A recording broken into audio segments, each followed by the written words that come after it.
Um, Akkenam. So director Uday வந்து இந்த கதையை எனக்கு ஒரு 4 வருஷம் முன்னாடி சொன்னார். கதை சொல்கிறதுக்கு முன்னாடி அவர் ஒரு வாட்ஸ்அப்பில் மெசேஜ் அனுப்பிச்சு தான் எனக்கு ரீச் அவுட் பண்ணார். அவரோட ஷார்ட் ஃபிலிம் லிங்க் அனுப்பிச்சார், யாக்கை 3. அந்த ஷார்ட் ஃபிலிம் ஒரு நரேட்டிவ் அடாப்டேஷன் மாதிரி ஆல்ரெடி இங்கிலீஷில் இருக்கிற ஒரு ஃபிலிம்லேருந்து. பட் அந்த அந்த ஷார்ட் ஃபிலிமை ஹேண்டில் பண்ண விதம், அந்த டெக்னிக்கல் குவாலிட்டி அவ்வளோ சூப்பராக இருந்தது. அதை பார்த்தோடனே நான் டிசைட் பண்ண அவரை மீட் பண்ணி பேசணும் என்ன கதைன்னு. அப்போது அவர் இந்த கதை சுருக்கம் எனக்கு சொல்லி, அந்த ஷார்ட் ஃபிலிமில் இருக்கிற மெம்பர்ஸ் தான் இந்த டீமாக இருப்பாங்க அப்படின்னு உறுதியாக சொன்னார். அது எனக்கு ரொம்பவே பிடிச்சிருந்தது. ஏன்னா நம்ம ஒரு நியூ டீமோட சேரும்போது அவங்களுக்கு ஒரு ஒரு பேஷன், ஒரு ஃபயர் இருக்கும். அந்த ப்ராஜெக்டை வந்து தேல் ஓன் இட். ஸோ அந்த விதத்தில் எனக்கு ரொம்ப கான்ஃபிடெண்ட்டாக இருந்தது. அதே கான்ஃபிடென்ஸ், அதை விட அதிகமான ஒரு எக்ஸைட்மெண்ட் அண்ட் பேஷனோட தான் அப்பா இந்த ப்ராஜெக்டுக்குள்ளே வந்தார். ஒரு ப்ரொடியூசராக, ஒரு ஆக்டராக தாண்டி கதையில் நிறைய இன்வால்வ் ஆனார். நீங்கள் பார்த்துருந்தீங்கன்னா ஸ்க்ரீன் ப்ளே அப்பா பேர் தான் வந்திருக்கும். அப்பா வந்து ஊமை விழிகள், இணைந்த கைகள் பண்ண டைமில் நான் இன்னும் பிறக்கலை. பட் அந்த gang of boys, film institute boys ஒரு படம் எடுத்திருக்காங்க. அவங்க எடுக்கும் போது எப்படி எடுத்திருப்பாங்க, என்ன பேஷன் இருந்திருக்கும், டே அண்ட் நைட் என்ன ஒர்க் பண்ணியிருப்பாங்கன்ற ஒரு ஐடியா, ஒரு சாயல் அப்பா இந்த ஃபிலிமில் ஒர்க் பண்ணும்போது என்னால் பார்க்க முடிஞ்சது. ஏன்னா இந்த குரூப் ஆஃப் பாய்ஸ், வெள்ளை சட்டை போட்டிருக்காங்கல்ல, இந்த குரூப் ஆஃப் பாய்ஸோட ஒரு அந்த கேங்கோட அப்பாவும் சேர்ந்து இதில் ஒர்க் பண்ணியிருந்தார். ஸோ என்னால் அது எக்ஸ்பீரியன்ஸ் பண்ண முடிஞ்சது. ஸோ நான் கம்ப்ளீட்டாக வெறும் ஒரு ஆக்டராக மட்டும்தான் இந்த ப்ராஜெக்டில் ஒர்க் பண்ணியிருக்கேன். அண்ட் நம்மளை சுற்றி உலகத்தில் இப்போ நிறைய விஷயங்கள் நடக்குது. விபத்து, போர், இழப்பு, நிறைய இழப்பு தினமும் ஒரு நியூஸ் வந்துட்டுருக்கு. ரொம்ப டிஸ்டர்ப் பண்ணுற விஷயங்களாக இருக்குது. இப்போது திடீர்னு அட் த சேம் டைம் நிறைய விஷயங்கள் நடந்துட்டுருக்கு. இந்த தருணத்தில் எனக்கு எப்போவுமே தினசரி இருக்கிற ஒரு கேள்வி வந்து, நம்ம என்ன பண்ண முடியும், நம்மளால் என்ன கான்ட்ரிபியூட் பண்ண முடியும். ஒரு ஹெல்ப்லெஸ்ஸான ஒரு சுச்சுவேஷனில் இருக்கிற ஃபீலிங் எப்போவுமே இருக்கும். பட் எனக்கு கிடைச்சிருக்கிற ஒரே பதில் வந்து, எனக்கு தெரிஞ்ச கலை, இந்த கலை மூலியமாக என்ன பண்ண முடியுமோ ஒரு சின்ன விதத்தில் இருந்தாலும் நான் அதை தான் சூஸ் பண்ணுவேன். ரெஸ்பான்சிபிளாக இருக்கணும்.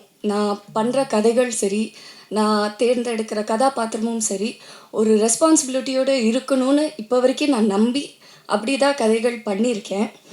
அந்த விதத்தில் தான் இந்த கதையும் நான் பண்ணியிருக்கேன். அண்ட் எப்போவுமே மக்களும் மீடியாவும் என்னை ரொம்பவே சப்போர்ட் பண்ணியிருக்கீங்க. அது நான் டைம் எடுத்து பண்ணாலும் அது ஒரு அப்ரிசியேஷன் எப்போவுமே இருந்திருக்கு. அதே மாதிரி இதுக்கும் நீங்கள் ஒரு அக்செப்டன்ஸ் அண்ட் அப்ரிசியேஷன் நிறைய பேருக்கு கொண்டு போய் சேர்ப்பீங்கன்னு நான் நம்புகிறேன். குயிக்காக அந்த படத்தில் இருக்கிற main team, of course Uday director, the captain of the ship, அவரோட விஷன் அண்ட் அவரோட ஐடியாஸ். அவர் சொன்ன மாதிரி அவங்க அம்மா அப்படின்னு சொன்னாங்கல்ல, நான் ஃபஸ்ட்டு அவர்கிட்ட கேட்டிருந்த கேள்வியும் அதுதான். நீங்கள் ஏன் ஃபீமேல் பர்ஸ்பெக்டிவ் எழுதணும் அப்படின்னு யோசிக்கிறீங்கன்னு. என் லைஃப்பில் எங்கள் அம்மா தான் எனக்கு, she is the strongest woman. So நான் கதை எழுதும் போது எனக்கு ஒரு உமனாக தான் இது எழுத முடிஞ்சது அப்படின்னாங்க. ஸோ இந்த படம் வந்து உமன் சென்ட்ரிக், பெண்களுக்கான படம் அப்படியெல்லாம் கிடையாதுங்க. It's actually a film. ஒரு படத்தில் ஒரு கதாபாத்திரத்துக்கு சில விஷயங்கள் நடக்குது. அந்த சுச்சுவேஷனில் அவங்க எப்படி ஹேண்டில் பண்ணுறாங்க, அதை கடந்து எப்படி போகிறாங்கன்றது தான் படம். அது பெண்ணாகவும் இருக்கலாம், ஆணாகவும் இருக்கலாம் நம்ம நிஜ வாழ்க்கையில். ஸோ இது மேல் சென்ட்ரிக்குன்னு சொல்ல மாட்டோம். அதே மாதிரி இது உமன் சென்ட்ரிக்குன்றது கேட்டகரைஸ் பண்ண வேண்டாம். It is a film, protagonist female அப்படின்னு தான் நான் பார்க்குறேன். அண்ட் அந்த விதத்தில் தான் அவரும் இந்த கதையை கொண்டு வந்தார். அண்ட் பரத் மியூசிக் சூப்பர்பாக இவர் கார்த்திக் நேதா சார் சொல்லியிருந்தார். எல்லா வடிவத்துலேயும் இருக்கிற ஒரு different kind of music sounding இருக்குது இந்த படத்தில். ஒரு சாங்லேயும் பேக்ரவுண்ட் ஸ்கோரும் அதே மாதிரி தான் இருந்திருக்கு. அண்ட் விக்கி ஆன் செட், இவங்க வந்து சொல்கிறது வந்து இல்லை, ரொம்ப ஸ்வீட்டாக இருந்தாங்க, கைண்டாக இருந்தாங்க. அதெல்லாம் தாண்டி ஒருத்தவங்க ஒரு டீம் இவ்வளோ யங் டீம் வந்து அவ்வளோ பேஷனேட்டாக இருக்கும் போது, ஏன்னா அவங்கள பார்க்கும் போதே தெரியும் டே அண்ட் நைட் தூங்காமல் தான் வந்து வேலை செஞ்சிட்ருக்காங்க. பட் அந்த ஃபயர் அண்ட் பேஷன் இருக்கும்போது நம்ம பண்ண வேண்டிய ஒரே விஷயம் வந்து நம்ம வேலையை ஒழுங்காக பண்ணுறது தான். அது வந்து இவங்க கைண்ட்னஸ் அப்படின்னு தான் பார்க்குறாங்க தவிர அது அப்படி கிடையாது. நம்ம வேலையை நம்ம ஒழுங்காக பண்ணோன்னா ஒரு டீம் எஃபர்ட் எப்போவுமே ஒரு நல்ல ஒரு க்ரியேஷனை கொண்டு வரும்னு நான் நம்புகிறேன். ஸோ அந்த விதத்தில் தான் இருந்தது. தேங்க்யூ என்டையர் டீம் அண்ட் அப்பா அஃப்கோர்ஸ் தேங்க்யூ. எப்போதுமே ஒரு big support. My hero, my super hero. Thank you so much அப்பா. தேங்க்யூ. இன்னொன்று, இந்த கதையில் எனக்கு ரொம்ப பிடிச்ச விஷயம், நான் ரொம்ப எக்ஸைட்டான விஷயம் வந்து நான் ஒரு கேப் டிரைவர். எனக்கு டிரைவிங் ரொம்ப ரொம்ப பிடிக்கும். If not for an actor maybe நான் ஒரு ரேசராக இருக்கலாம். நடுவில் அதை வேறு நான் எங்கள் அப்பா கிட்ட சொன்னேன், அப்பா எனக்கு ரேசிங் ட்ரை பண்ணணுன்னெல்லாம். ஏன்னா எனக்கு ரொம்ப பிடிச்ச விஷயம் வந்து டிரைவிங். ஸோ இந்த படத்தில் 2 கேமரா வச்சு ஆல்மோஸ்ட் ஃபுல் ஃப்ரண்ட் கவர் ஆகிடும். எதுவுமே தெரியாது, ரோடு தெரியாது. ஆனாலும் நாங்கள் வந்து ரோடில் அப்படி ஷூட் பண்ணோம். நான் ரொம்பவே என்ஜாய் பண்ணேன். But yeah, thank you for that Uday. Thank you. வாழ்த்துக்கள் மேம். அண்ட் என்ன ஒன்றுனா, உங்களை மாதிரி ஆளுங்கன்னா கேப் டிரைவர் வந்துட்டேன், எங்களை மாதிரி பசங்க 24 hours கேபில் தான் மேடம் இருப்போம். ஸோ அதையும் யோசிக்கணும். So let's welcome Arun Pandian sir. வாங்க சார். எழுதி வச்சது வேணாமா sir? Okay sir, sorry sir.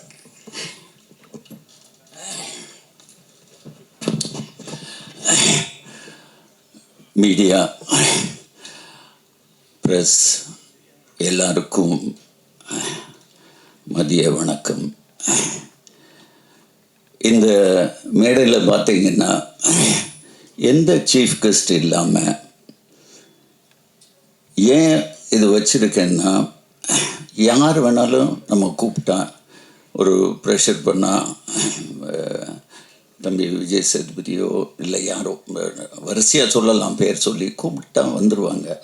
வந்து என்ன செய்வாங்க, கொஞ்ச நேரம் பார்த்ததில்ல படத்தை பற்றி அப்படி இருக்குது இப்படி இருக்குது, தமிழ் சினிமாவை புரட்ட போகுது அப்படின்னு ஏதாவது ஒன்று சொல்லி, அப்படி இல்லாமல் ஓகே நாளைக்கு வரலாறு ஆகும் அப்படி இப்படின்னு சொல்லாமல், நம்ம ஏதோ படம் பண்ணியிருக்கோம், நமக்கு பிடிச்ச படம் பண்ணியிருக்கோம், நீங்கள் கொடுத்த காசுக்கு கண்டிப்பாக அது வேஸ்ட்டாக இருக்காது. ஏன்னா ஸ்கிரிப்ட் அவ்வளோ ஸ்ட்ராங்காக இருந்துச்சு.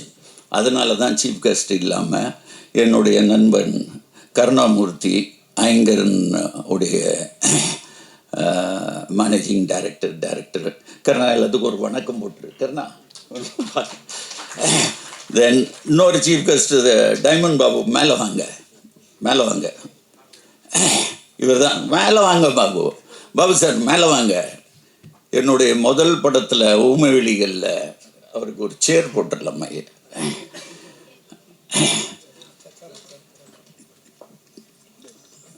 பிஆர்ஓ இன்ட்ரடியூஸ் ஆனது.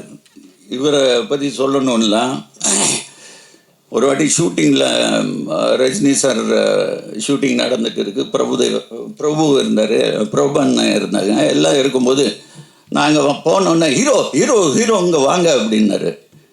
பாபு சார் பின்னால் 2 பேர் நிற்கிறாங்க, யார் என்ன நினச்சா என்ன அப்படின்னு சொன்னவர் தான். என்ன பாபு கரெக்டாக இல்லையா?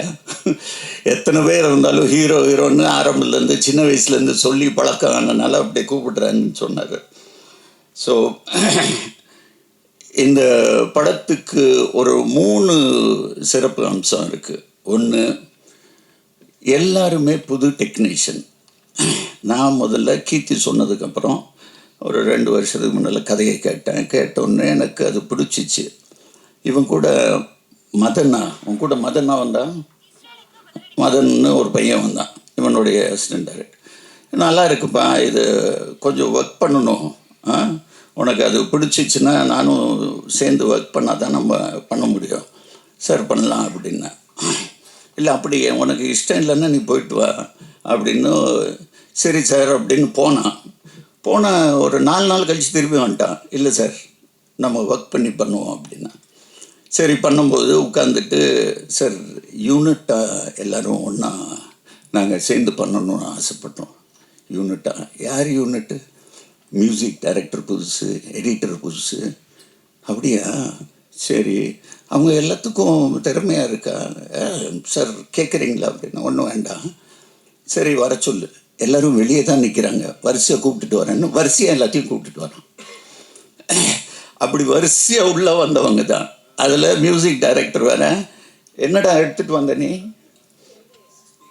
ஸ்பீக்கர்ஸு எல்லாத்தையும் எடுத்துகிட்டு வந்துட்டான். லேப்டாப் ஸ்பீக்கர்ஸ் எடுத்துகிட்டு வந்து இதுக்கு இப்படி ரீரெக்கார்டிங் வச்சுருக்கேன் அப்படின்னு சொல்ல ஆரம்பித்து எனக்கு உண்மையிலே இம்ப்ரெசிவாக இருந்துச்சு. சரி, நம்ம தான் எல்லாத்துக்கும் ஒரு வாத்தியார் மாதிரி இருக்கோமே, நம்ம எக்ஸ்பீரியன்ஸ் உள்ளே போட்டுட்டு இவங்க கூட சேர்ந்து ஒர்க் பண்ணுவோம்.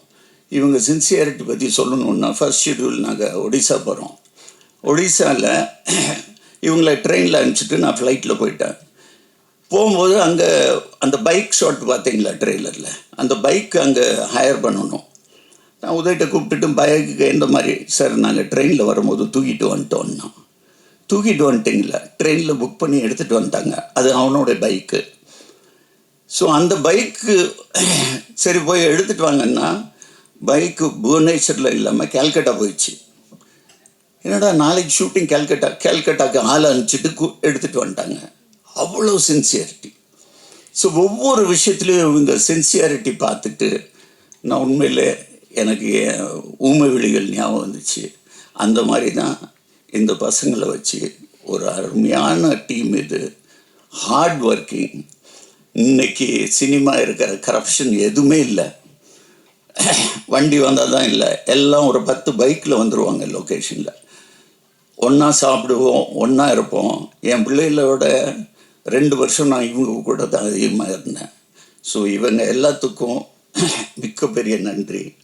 தென் இந்த படத்தில் இவங்க சொன்னது வரிசையாக சொல்லலாம். இவங்க எல்லாம் சொன்னாங்க, சார் நீங்கள் என்ன சொன்னாலும் சரி அது எல்லாம் உண்மை, எல்லோரும் உண்மை. ரமேஷ் திலக் வரல, அவனும் அதுதான் சொன்னான். சார் பணம் அப்புறமா பேசுவோம், ஆதித்ய மேனன் அப்படி தான் சொன்னான், பிரேம் அப்படி தான் சொன்னான், எல்லாருமே அப்படி தான். உண்மையில் எனக்கு என் மேலே ஒரு பெருமை ஆயிடுச்சு. அடப்பாவுமே இப்போவும் ஜனங்க நம்மளை நல்லவன் நம்பிட்டு இருக்காங்களே. ஆனால் உண்மையில் நான் இவங்க சொல்கிறதோட நான் முன்னால் இருக்கணும், நான் அஹெடாக இருக்கணும்னு சொல்லி இவங்களுக்கு எல்லாம் ஏற்பாடு பண்ணேன். இந்த படம் நிச்சயமாக உங்களுக்கு மட்டும் இல்லை, ஜனங்களுக்கு பிடிக்கும். இதுக்கு மேலே நான் இன்னும் 2 பேரை நான் மென்ஷன் பண்ணோம். என்னுடைய நண்பன் இணைந்த கைகளில் ஊமை வெளிகளில் பண்ண செல்வகுமார், அவர் நான் இந்த படத்தில் ஒரு கேமரா சூப்பர்விஷன் மாதிரி பண்ண வச்சேன். தென் வேலுமணி எனக்கு டைலாக் ரைட்டர், இந்த படத்துக்கு ஒரு புது டைலாக் ரைட்டர் சரவணன் குமார், அவர் வரல, அவங்க one of the co producer also, Saravanakumar and AK சேகர்னு. வேலுமணி ஒரு பெரிய ரைட்டர், அவர் தவறிட்டார். இந்த நேரத்தில் அவரையும் மனசில் வச்சுக்கிட்டு கண்டிப்பாக எங்கே இருந்தாலும் இந்த படத்துக்கு வெற்றிக்கு அவருடைய ஒரு ஒரு கான்ட்ரிபியூஷன் கூட இருந்திருக்கு. உங்கள் எல்லாத்துக்கும் அதிகமாக நேரம் ஆகிட்டு இருக்கு. மீண்டும் சொல்லுகிறேன், இது ஒரு தரமான படம், நிச்சயமாக மக்கள்கிட்ட போய் சேரும். நன்றி, வணக்கம். ஏதாவது பேசுகிறேன். ஒரு குரூப் ஃபோட்டோ எடுத்துடலாமா?